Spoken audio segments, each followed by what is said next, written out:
What is up, YouTube? Welcome back to the channel. So, I want to talk about something today. I want to talk about your guitar rig. Imagine that. My guitar rig specifically, and how it has drastically changed over the past few months. So, last year, my band had a whole bunch of shows, and I was using this. My Marshall JCM 2000, and I actually had another 412 cab. So I was taking two 412 cabs, plus this head, plus this huge case with a pedal board in it, plus my dual guitar case. So this is what I was taking to all the shows that my band was doing.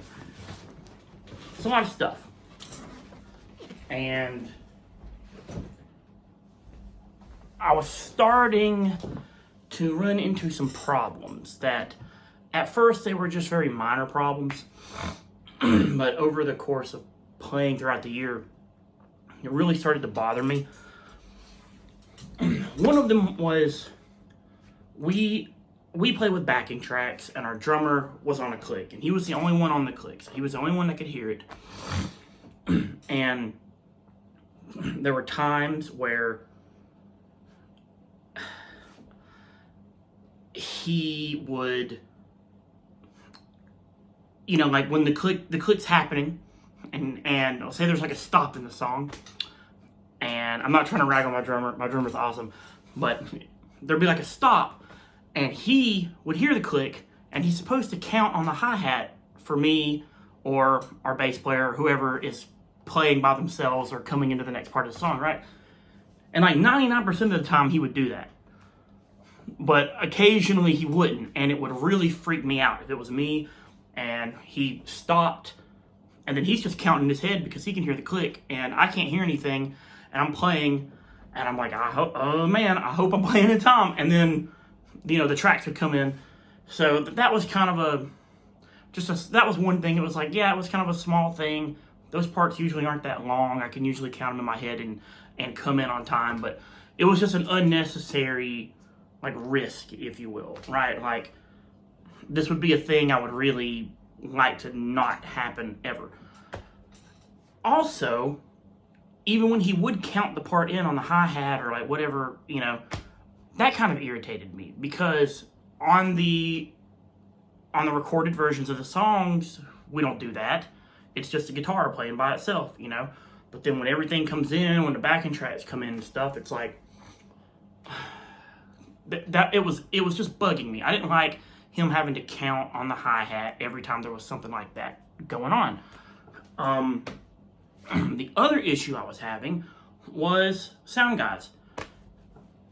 Now, to be fair, sound guys, they can't hear your monitor mix, right? So there's a monitor on the floor, it's playing, it's pointed up at you, and you're telling the sound guy what you want in it, and he's trying to get it to you. And it just seemed like every show we did, it was either the backing tracks were either just blaring way too loud out of that monitor, or they weren't there at all. And I could just never get the perfect balance. I want to hear them, but I don't want them to be so loud they're just blowing everything on the stage away, right? And I was just leaving all that into the hands of the sound guy. So we decided to build our own enclosed in-ear rig so that we could take all these issues off the table, right? We're all going to have the click track in our ears. We're all going to be able to control the backing tracks and hear them in our ears how we want to. And there were other things too, about that, like having huge loud amps on stage, Marshall, two 412 cabs. Our bass player has a 900 watt Ampeg head with an 810 cabinet. And, sometimes you can't hear the vocals. That was probably contributing to why you couldn't hear the backing track sometimes in the monitors. It was just really loud on the stage. So we did one gig where it was like the old system and the new system kind of meeting each other, where we used our amps, it was our first gig with the enclosed in-ear rig. And it went good. The gig went great. And we actually recorded that gig, and it's on our Spotify as a live album. So that was cool to kind of capture that. But the interesting thing, or the thing I noticed about at that gig, was it took us way too long to set up. Luckily, we had the time, and I knew at that gig, because we were recording and everything like that, I knew that we would have the time. So that wasn't a huge deal at that specific gig. But I immediately realized that at other gigs, taking this, plus my huge pedal board, plus Jesse's huge bass rig, plus the in-ear system, plus, you know, everything else, it was just too much. We could not realistically get set up and tear down in an efficient time on like a multi-band bill, right? And we do a lot of multi-band bill shows during the summertime. We tend to play these festivals and stuff, and it was just not realistic. So me and Jesse made the decision to really go in on the in-ear system and downsize our rigs. So in my video about the in-ear system, you'd heard me mention that I was using a head rush instead of the Marshall Live, and I really liked it. But it was Jesse's head rush, and he had bought it years ago. Jesse's a bass player in my band, by the way. Anyway, he had bought the head rush years ago, and it just kind of sat in his studio. He'd used it a couple times. It was just kind of there. So I grabbed it and used it, and I really liked it, and it did everything I wanted to do. Almost. There were a couple of very small shortcomings about that unit in particular that made me want to go in this direction I'm going to show you here in a second. One, the unit was just too big, right? It's bigger than this. It's bigger than my old pedal board. It's wider. It has a giant like foot pedal on it for like wah and whammy stuff. Like it wouldn't even fit in this case. It's a huge modeler unit. It's massive. And it had a dozen buttons on it or something like that. Way more buttons than I needed. It was way too big. Didn't have a case for it. Didn't have a bag for it. So carrying it around was very precarious. You know, just kind of like sitting it in the merch tin on top of all of our merch, and then like, you know, kind of doing that just to protect it some. But there were some things I missed about my old rig. One of those things was I use a drop pedal, Digitech drop pedal, all the time.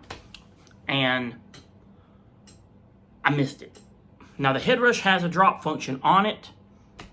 I'll die on this hill, it doesn't sound the same. It just doesn't. It doesn't track as good, it doesn't sound as good.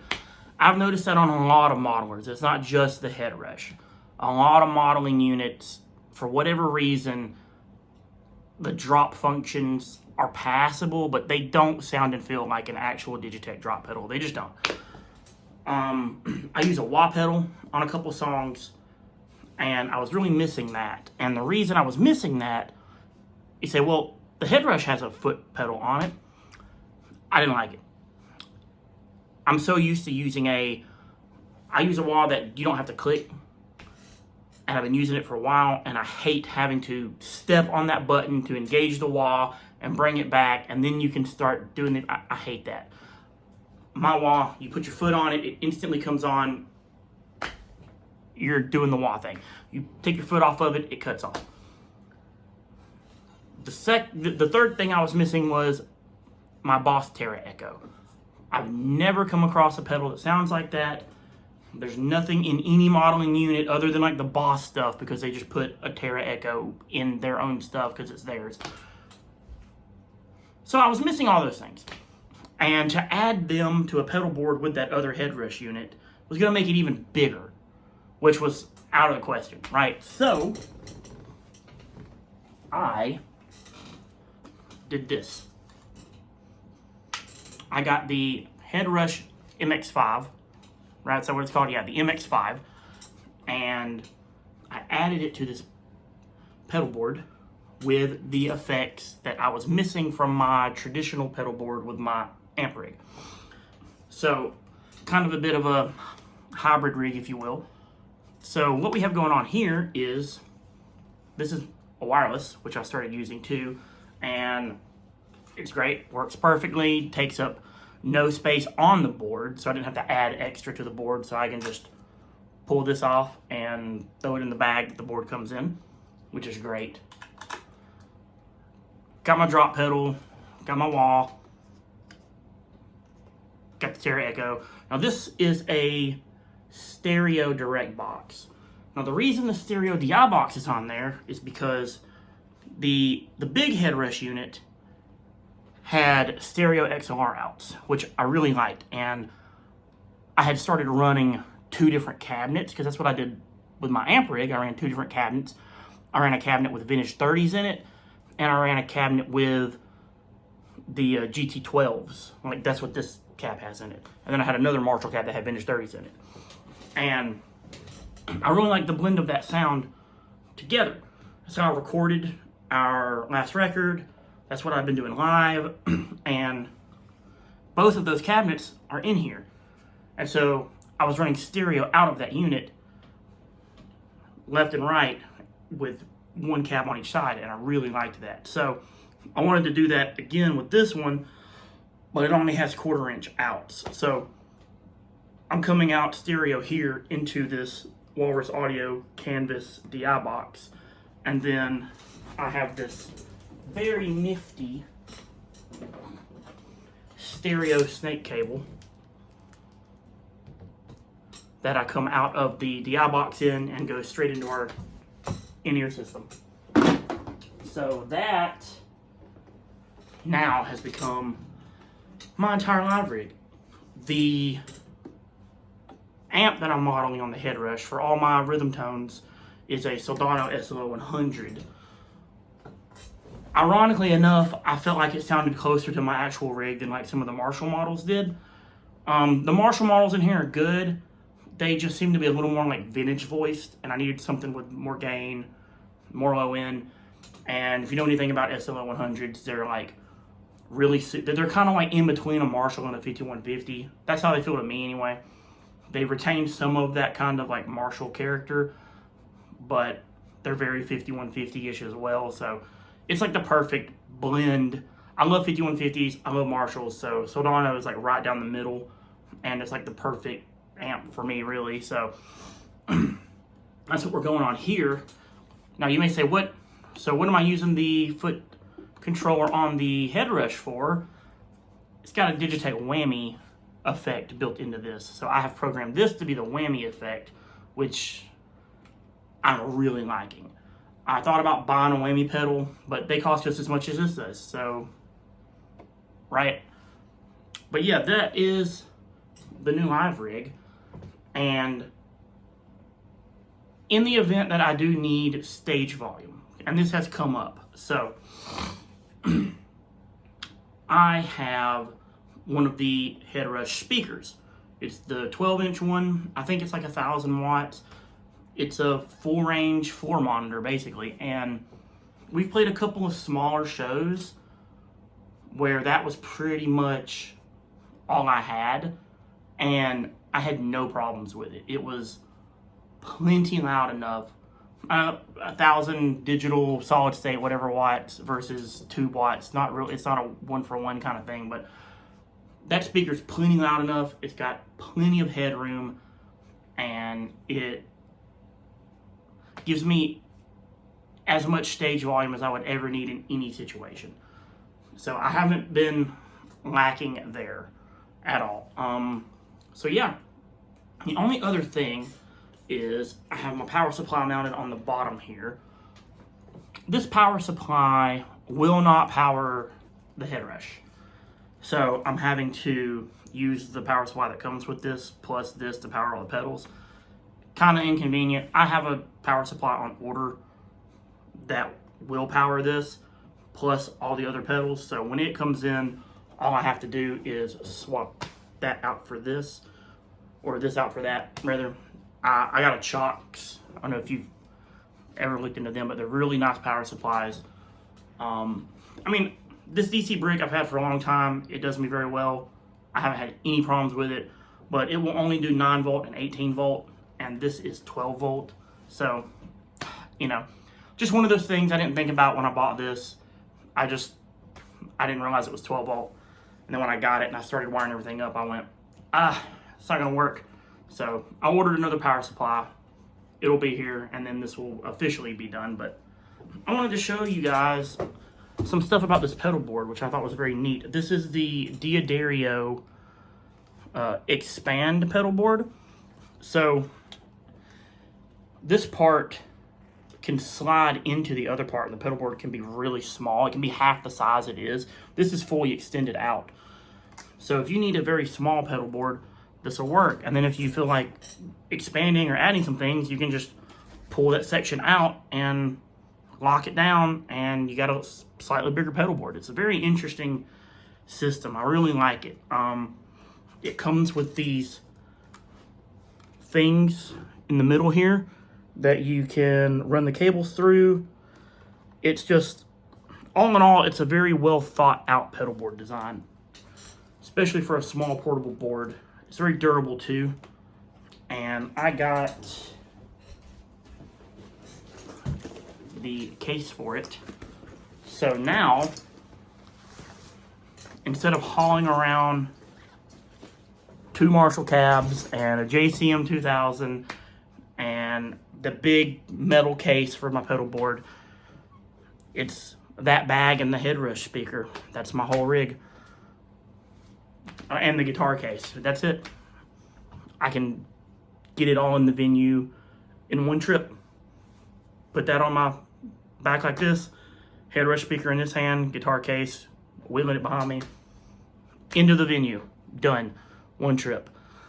What it's really let me do is devote all of my setup time to setting up the in-ear rig. And I don't feel like I'm lacking in tone or anything. Everything sounds phenomenal live. The rig's just way more consistent. I don't have the problems with it. You know, tubes.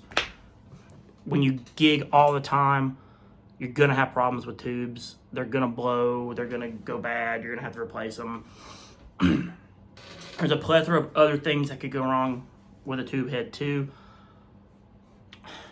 Yeah, I love my tube heads, and I'm always gonna have one. I'm always gonna use one in the studio because it's just cool, and I love the vibe of them and the feel of them. I'm never gonna get rid of this. Like, this is my forever amp. I'm not getting rid of it. But for the foreseeable future, this is the live rig. Because just the convenience and the quality of the tones is just really unmatched. I mean, it really is. I'm super happy with everything.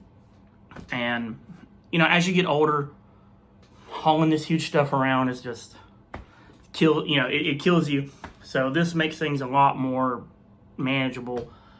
And being able to hear ourselves how we want to hear ourselves with our own individual in-ear mixes has just taken our live performances to the absolute next level. So I'm real happy with the rig and can't wait to get into some shows this year and start getting it out and gigging with it. So that's the new rig. I am actually going to hit you guys with a demo of this rig. So all of the guitar tones that you're going to hear in this demo are this pedal board straight into my interface.